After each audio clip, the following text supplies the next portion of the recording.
سورہ بقرہ کی جو آیت کریمہ چل رہی ہے، اس کے اندر اللہ تبارک و تعالیٰ نے عدت کا ذکر فرمایا، اور اس کے بعد ایک طلاق رجعی دینے کے بعد یا 2 طلاق رجعی دینے کے بعد شوہر کو رجوع کرنے کا حق ہے یہ کہ اگر دونوں اصلاح کی نیت چاہتے ہیں، ملاقات کی نیت رکھتے ہیں، اس کے بعد اللہ تبارک و تعالیٰ نے بیوی کا حق اور شوہر کے حق کو گنایا۔ چنانچہ جو بیوی کا حق بنتا ہے شوہر کے اوپر، جس کو شوہر کو ادا کرنا ہے، وہ شرعی اعتبار سے تو 4 حق بنتے ہیں۔ پہلا حق یہ ہے کہ شوہر جو کھائے وہ اپنی بیوی کو کھلائے، حتیٰ کہ اگر وہ کھلاتا ہے تو ثواب بھی اللہ تعالیٰ عطا فرماتا ہے۔ حضور صلی اللہ علیہ وسلم نے فرمایا، شوہر اگر اپنے ہاتھوں سے لقمہ اپنی بیوی کو کھلاتا ہے تو اللہ تعالیٰ ہر لقمے پہ صدقے کا ثواب عطا فرماتا ہے۔ تو جو شوہر کھائے وہی اپنی بیوی کو کھلائے، اور ساتھ ہی ساتھ شوہر جو کپڑا پہنے وہ کپڑا بھی اپنی بیوی کو پہنائے۔ چنانچہ حضرت عبداللہ ابن عباس رضی اللہ تعالیٰ عنہما سے روایت ہے، وہ ارشاد فرماتے ہیں کہ میں کپڑا بڑا صاف ستھرا پہنتا ہوں کیونکہ میں چاہتا ہوں کہ میری بیوی مجھے پسند کرتی رہے، کیونکہ جب وہ میلا کپڑا وہ پہنے تو مجھے پسند نہیں آتی ہے، تو ایسا کیسے ہو سکتا ہے میلا کپڑے میں پہنوں اور اس کو پسند آ جاؤں؟ تو بہرکیف شوہر جو ہے جو کپڑا اچھا سے اچھا اپنی بیوی کو پہنائے۔ اور دوسری صورت یہ ہوتی ہے کہ جہاں رہے وہاں پر اپنی بیوی کو رکھے، یعنی جس گھر میں رہے اپنی بیوی کو وہاں پر رکھے۔ اور چوتھا حق جو بڑا اہم ہوتا ہے وہ مجامعت کا، جس کے لیے شوہر کا جو ہے معاملہ بیوی سے جو ہے اللہ تبارک و تعالیٰ نکاح کے ذریعے سے کنیکٹ کرتا ہے۔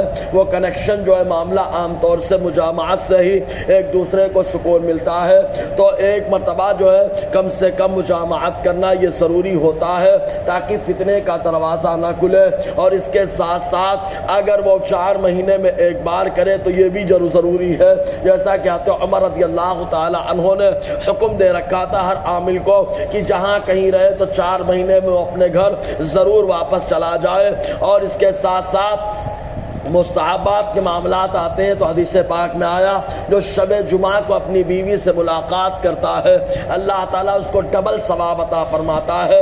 پہلا ثواب خود غسل کرنے کا، اور دوسرا اس کی بیوی جو غسل کرے اس پر بھی اللہ تعالیٰ ثواب عطا فرماتا ہے۔ تو یہ 4 حقوق وہ ہیں جو شرعاً بیوی کے اوپر، شوہر کے اوپر بیوی کے بنتے ہیں۔ اور اخلاقی طور سے تو بہت سارے حق بنتے ہیں۔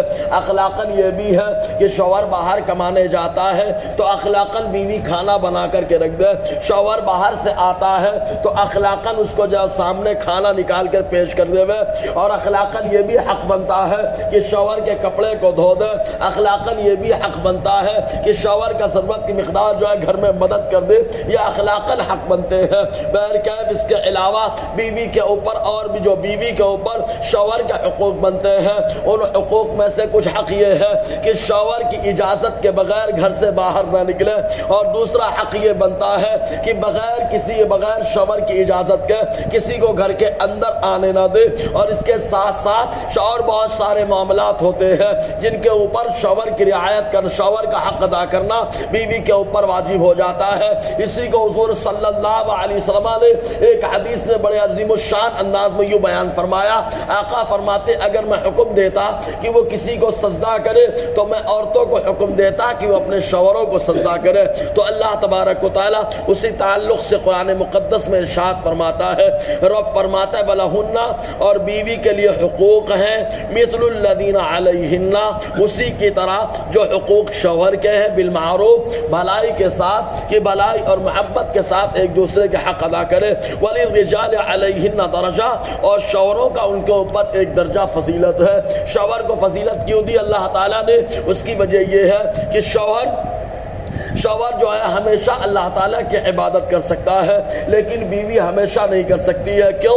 اس لیے کہ مہینہ آتا ہے تو مہینہ جب حیض آنے لگے تب ایسی صورت میں نماز معاف ہو جاتی ہے، روزوں کی قضا ہو جاتی ہے، لیکن شوہر ہمیشہ عبادت کر سکتا ہے۔ مزید یہ کہ اللہ تبارک و تعالیٰ نے شوہر کو کامل العقل بنایا ہے اور عورت کو جو ہے ناقص العقل بنایا ہے، اس لیے جو ہے شوہر کا حق جو ہے بیوی کے اوپر ایک درجہ بڑھ جاتا ہے۔ مزید یہ کہ اللہ تبارک و تعالیٰ نے دنیاوی اعتبار سے نبوت و رسالت کا معاملہ ہے تو وہ مردوں کے ساتھ خاص کر دیا، کوئی عورت نہ رسول ہوئی نہ نبی ہوئی، اسی کے ساتھ ساتھ قاضی ہونا، امامت کا حق ادا کرنا یہ شوہر کے حصے میں آیا، تو اللہ تعالیٰ نے شوہر کو جو ہے عورت کے اوپر فضیلت عطا فرمائی۔ واللہ عزیز الحکیم، اور اللہ غالب حکمت والا ہے، اللہ تعالیٰ غالب ہے، ہر حق کو نافذ کرنا پروردگار عالم اس پر قدرت رکھتا ہے، اور کون سا حق کیسا ہے اللہ تعالیٰ اس کی حکمت بہترین انداز میں جانتا ہے۔ انشاءاللہ اور آگے گفتگو رہے گی۔ اللہ تعالیٰ ہم سب کو فیضان قرآن، برکات قرآن سے مالا مال فرمائے۔